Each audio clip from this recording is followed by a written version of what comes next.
Halo semua, salam sejahtera Malaysia. Selamat datang ke channel Fels Lifestyle. Tuan-tuan dan bapak semua, akhirnya satu lagi pendedahan berkaitan dengan projek yang sebelum ini di bawah kepimpinan Pakatan Harapan semasa era Tun Dr. Mahathir menjadi Perdana Menteri.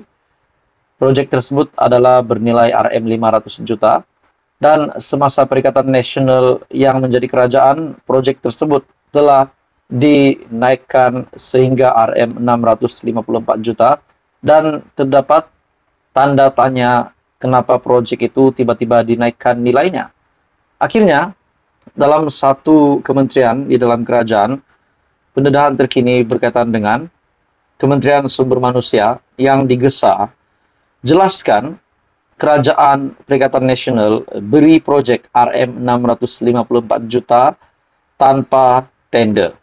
Nah, saudara-saudara, ini satu lagi pendedahan yang bagi saya akan buat ramai panas telinga, akan buat ramai pening kepala, terutamanya kepada kepimpinan Perikatan Nasional pada ketika itu.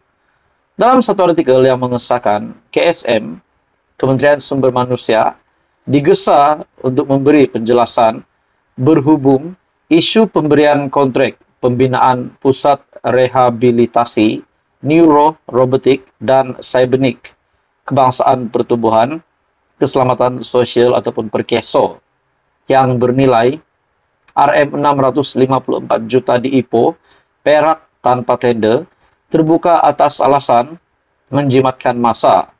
Ahli Parlimen Ipoh Barat M. Kula Segaran memberitahu Malaysia Kini, projek itu bernilai RM500 juta ketika dia menjadi Menteri Sumber Manusia era pentadbiran PH dan harganya dinaikkan kepada RM654 dan kepada RM654 juta ketika PN memerintah negara. Dalam artikel ini, semasa saya menjadi Menteri Sumber Manusia pada tahun 2018, projek ini hanya bernilai RM500 juta.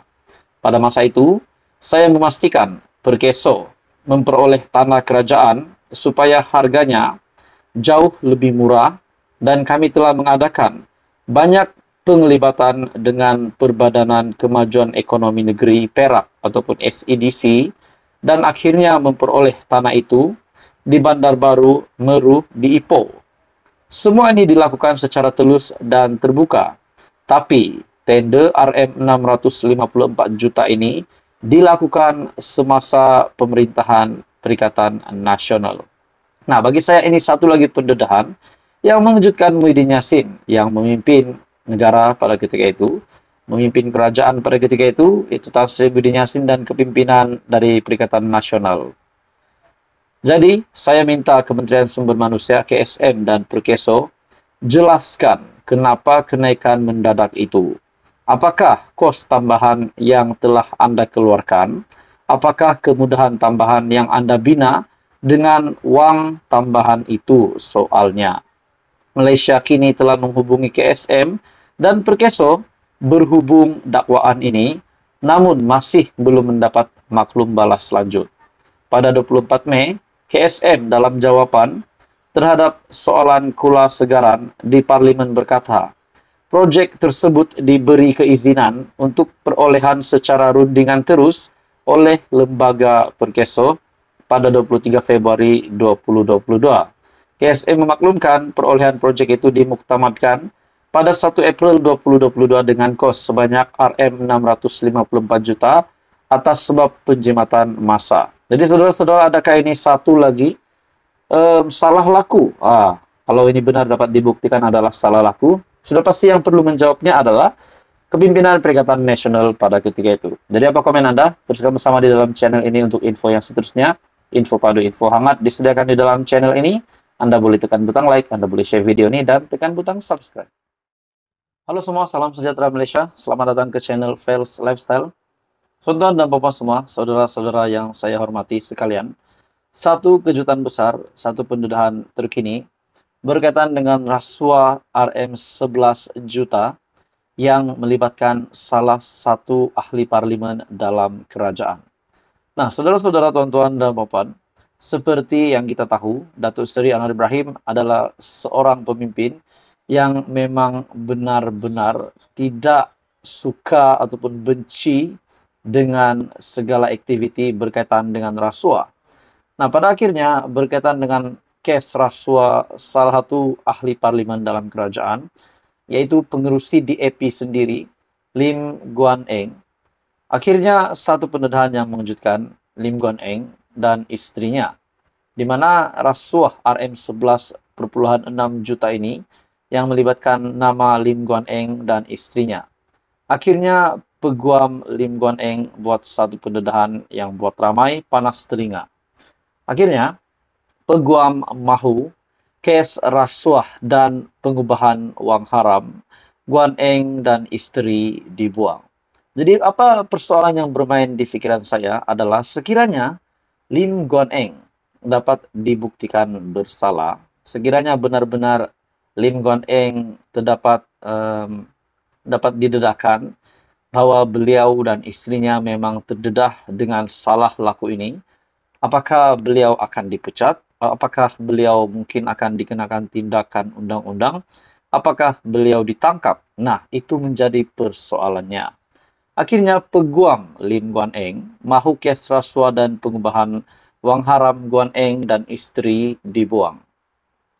Pada 28 Mei 2023, peguam kepada pengerusi DAP Lim Guan Eng, RSN Raya, memaklumkan Mahkamah Tinggi bahwa anak guamnya bersama istrinya Betty Chiu dan ahli perniagaan Pang Li Kon memohon tuduhan rasuah terhadap mereka dibatalkan. Raya memberitahu bahawa beliau akan memfailkan permohonan supaya kes membabitkan projek asrama pekerja asing bernilai Rm11,6 juta itu digugurkan.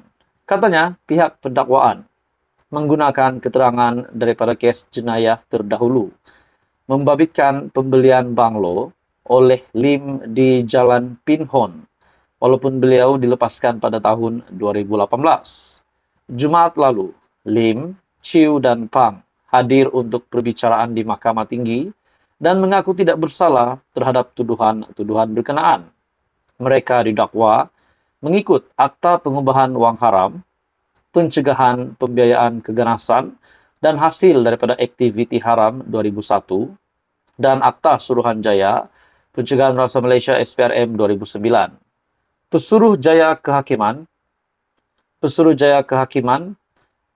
Merafiah Muhammad menetapkan 11 September untuk pengurusan kes dan ketiga-tiganya dibenar memindahkan wang ikat jamin sebanyak Rm50,000 dicadangkan sebelum ini. Pada 11 Ogos 2020, Guan Eng didakwa atas kapasitinya sebagai Menteri Kewangan ketika itu, sebagai Ketua Menteri ketika itu, dan pengerusi Lembaga Perolehan Perbadanan Pembangunan Pulau Pinang ataupun PDC, menggunakan jawatan untuk mendapatkan suapan membabitkan Rm372,000 untuk dirinya dan istrinya melalui syarikat. Nah, saudara-saudara, ini pasti satu lagi pendedahan yang besar, pendedahan yang mengejutkan. Jadi apa komen Anda? Teruskan bersama di dalam channel ini untuk info yang seterusnya. Info padu, info hangat disediakan di dalam channel ini.